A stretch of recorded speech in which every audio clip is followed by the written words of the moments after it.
したらすっごく優秀なんですよ。この3つがやっぱりキーの、私が唯一できるのはやっぱり最後はね、一人ですよね。堀場が今まで持ってなかった技術が全部手に入っちゃったんですよ。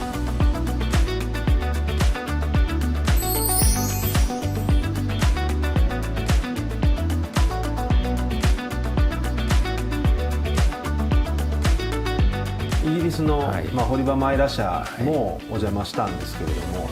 あの会社も自動車試験の会社として、反国営みたいな会社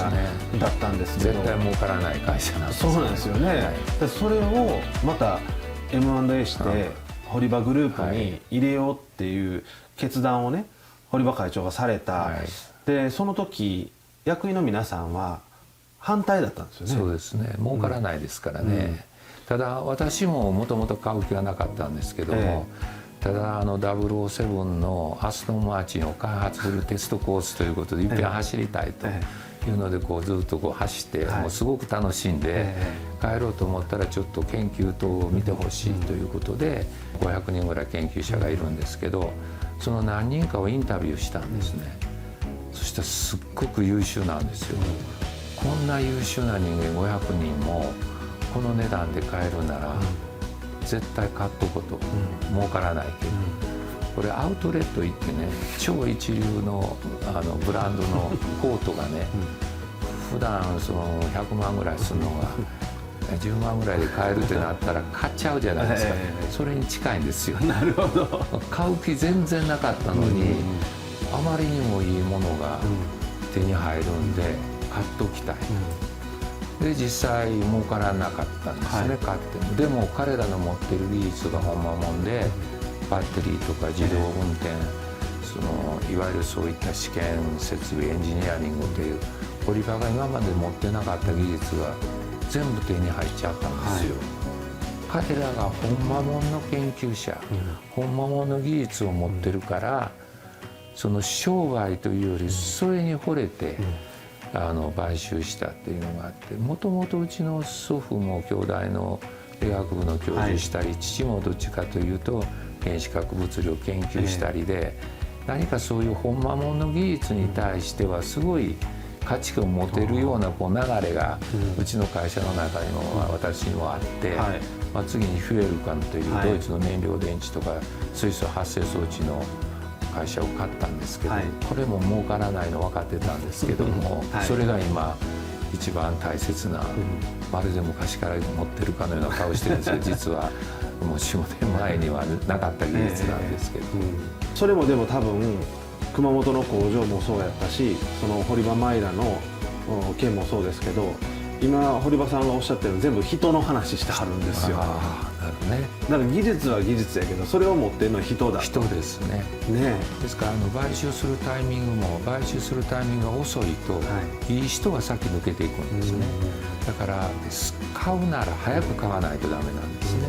タイミング、それからスピードですね。それから我々の場合買収した後投資を継続しますから、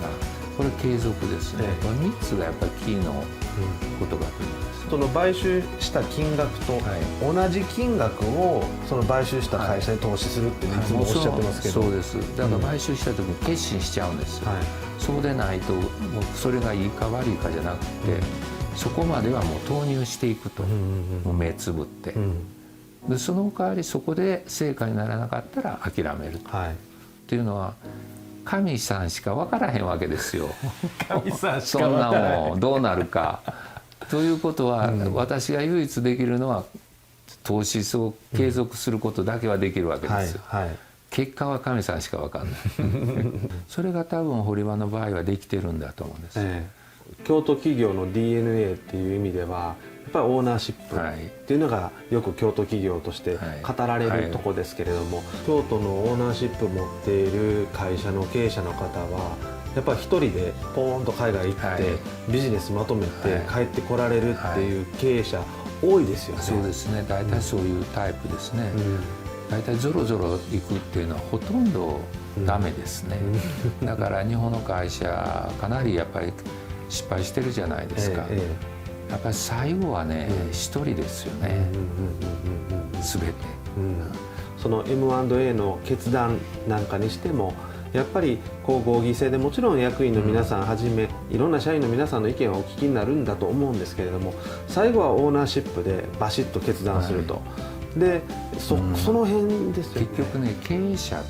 のところで決断することって7対3とか8対2じゃないんですよ、はい、49対51なんですよ、それしか来ないんです、はい、で49対51でどっちかしかない、もうほとんどわからない誤差なわけですね、はい、それを決断するのはやっぱり経験と過去のやっぱりやけどいっぱいしてますから痛めにあったことをベースにどうなのっていうのと、もう一つやっぱり人を見る目ですね、はい、やっぱりその技術者の説明とか開発者とか当然オーナーとか経営者が同じような立場の相手がいるわけですから、こう喋った時にどうなのっていうやっぱり見抜く力がいるし、これ通訳通してたら絶対ダメですね。自分の言葉で喋るっていうのはその時は自分の言葉で喋らないと通訳通して入ってくる情報はほぼ買収の時はあんまり意味がない言葉ですね、もう一つの京都の特徴としては今はもう堀場さんは経営者の中でも年代的にももう先輩というか、皆さんこう堀場さんっておっしゃってるのを僕もよく見てますし、ものすごく尊敬を集めていらっしゃるんですが、京都の経営者の皆さん僕もいろいろお付き合いあるんで見てますと、組織っていうのは大体10年か12年ごとにいいとこ取りはやっぱり人生で許されない。ここはやっぱりもう一度スピリットを